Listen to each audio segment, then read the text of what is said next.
Como cada semana es un gusto para mí presentar a Miguel Arenas desde España con su Rincón de Pensar. Ha llegado el día.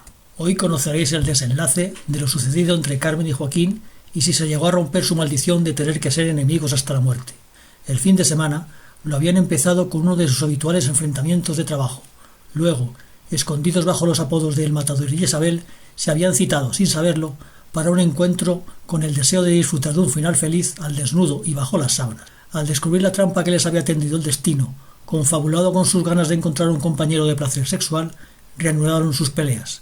Pero un fortuito beso frontal, que ninguno de ellos buscó, pero que tampoco rechazó, les llevó a concederse una mínima tregua en su relación de enemistad y a tender un frágil puente levadizo que les daba un angosto acceso a los inexpugnables castillos de su intimidad. En solo unos minutos conoceréis si al final sucedió algo morboso, lascivo o simplemente distinto a lo habitual entre ellos, y en caso afirmativo, si perdieron el tiempo o si solo fue un momentáneo espejismo. Enemigos hasta la muerte. Capítulos 3. El desenlace. Aquella noche de viernes, Carmen y Joaquín empezaron a descongelar su relación a fuego lento y sin precipitarse. Camino del restaurante italiano, descubrieron cosas que tenían en común desde la infancia. Durante la cena, entre bocado y bocado y alguna copa de lambrusco fresquito y efervescente, fueron conociendo un poco más de profundidad sobre sus gustos y aficiones. Repasaron algunas etapas de su vida, sin entrar en muchos detalles y sin hacerse excesivas confidencias. Por supuesto, no cometieron el error de hablar de nada de trabajo. Hubo pocos silencios, muchas risas y comenzaron inesperadamente a intercambiar algunas miradas que algún espectador externo hubiera podido calificar como de complicidad y admiración. A la hora de pagar, todo estuvo a punto de saltar por los aires cuando Joaquín hizo amago de invitar a Carmen. Sin que él lo pretendiera, ella se sintió ofendida. Sin embargo, esa ofensa, cual pelota de tenis, golpeó la red, pero no se estrelló en ella, y pudieron seguir jugando su partido. Joaquín se disculpó, y tras pagar a medias, le propuso ir a tomar una copa a ese pub en el que se habían citado unas horas antes, engañados bajo el anonimato de sus seudónimos. Cuando cerca de la 1 de la madrugada entraron en esa especie de antro, el barman les reconoció y estuvo tentado de hacer uso de ese cartel que colgaba en la puerta de entrada en letras blancas y mayúsculas: reservado el derecho de admisión. Pero ellos pasaron por delante de él, sin inmutarse, y se fueron a sentar bajo la penumbra en una de las mesas ubicadas en la esquina del pub y que quedaba alejada de la visión del resto de clientes.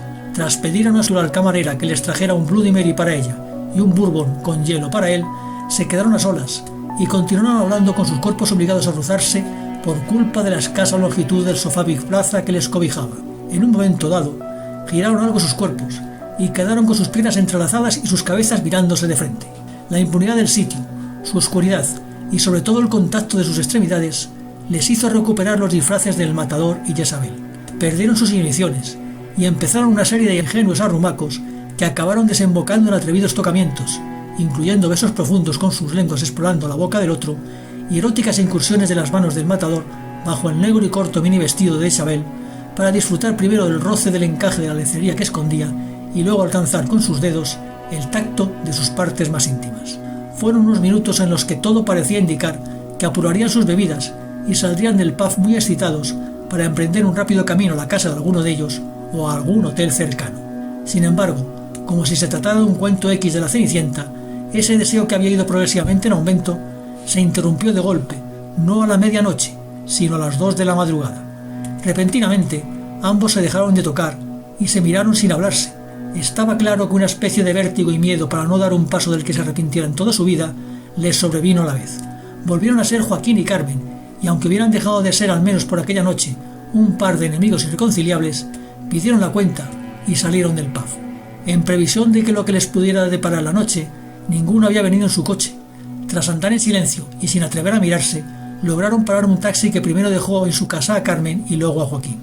No fueron capaces de decirse nada más desde que cruzaron el dintel de la puerta del pub. Se despidieron simplemente con un casto beso de posibles amigos. Seguramente, a los pocos minutos ambos se arrepintieran de no haber llegado más lejos de esa velada, y quizás, en sus sueños de esa noche, vivieran tórridas escenas en las que gozaran amplio y profundamente el uno del cuerpo de la otra y viceversa. Durante la mañana y la tarde del sábado no pudieron quitarse de su cabeza lo vivido y no consumado el viernes. Se acercaron varias veces a sus móviles para ver si tenían algún mensaje del otro, y debieron de pensar en si ser ellos los que debieran dar el paso para posibilitar lo que ambos estaban anhelando culminar. Su pasado de peleas y desencuentros era una losa muy pesada que sepultaba sus verdaderos deseos en aquellos momentos. A los dos se les ocurrió la misma idea absurda, que no fue otra que la de volver a la escena del día anterior. Pasearon por las calles de su barrio de niños, pasaron por delante de la puerta del restaurante italiano e incluso entraron por unos minutos en el pub. Esta vez, el destino no les hizo coincidir en el espacio-tiempo. Solo el barman asistió a sus entradas en solitario para buscarse sin lograrlo. El domingo fue aún peor. Ni siquiera salieron de casa. Cada vez estaban más deseosos de volverse a encontrar, pero a la vez asustados, o mejor debería decirse aterrados, con esa posibilidad. Seguro que durante las noches de esos 2 días, liberados de la realidad que les perseguía, volvieron a soñar con la finalización de sus momentos de pasión bajo las sábanas, sin ser descartable que llegaran a aliviar sus pasiones y a satisfacer su excitación acariciándose su propio cuerpo mientras pensaban en el otro. El transcurrir del tiempo desembocó, sin que lo pudieran impedir, en la llegada del lunes. Sabían que era inevitable tener que enfrentarse a su destino en el peor escenario posible, la oficina, que era su campo de batalla habitual. Cuando Carmen abrió la puerta de la sala de reuniones, nada más llegar a la oficina, vio que sus 2 subordinados y Joaquín la estaban esperando. Ella evitó mirar a la cara a ese hombre que se había convertido en su objeto de deseo, pero de reojo apreció que, siguiendo sus recomendaciones, vestía elegante, pero sin su traje y corbata habitual. Ella, del mismo modo y para sorpresa de todos, llevaba un vestido ajustado y algo seductor, aunque no tan corto y provocativo como el del viernes por la noche. Ambos interpretaron sin duda ese código de señales que se emitían, al contrario que los otros 2 participantes en la reunión, que solo notaron que estaba pasando algo distinto a lo habitual. Para acabar de remarcar el cambio, Joaquín, sin levantarse, dijo mirando a los 2 subordinados de Carmen y evitando toparse con los ojos de ella: creo que el viernes no estuve muy afortunado en lo que dije. Me gustaría saber vuestra opinión sobre el proyecto y que me dijerais cómo lo plantearíais, olvidándoos de todo lo que yo os pudiera haber dicho antes.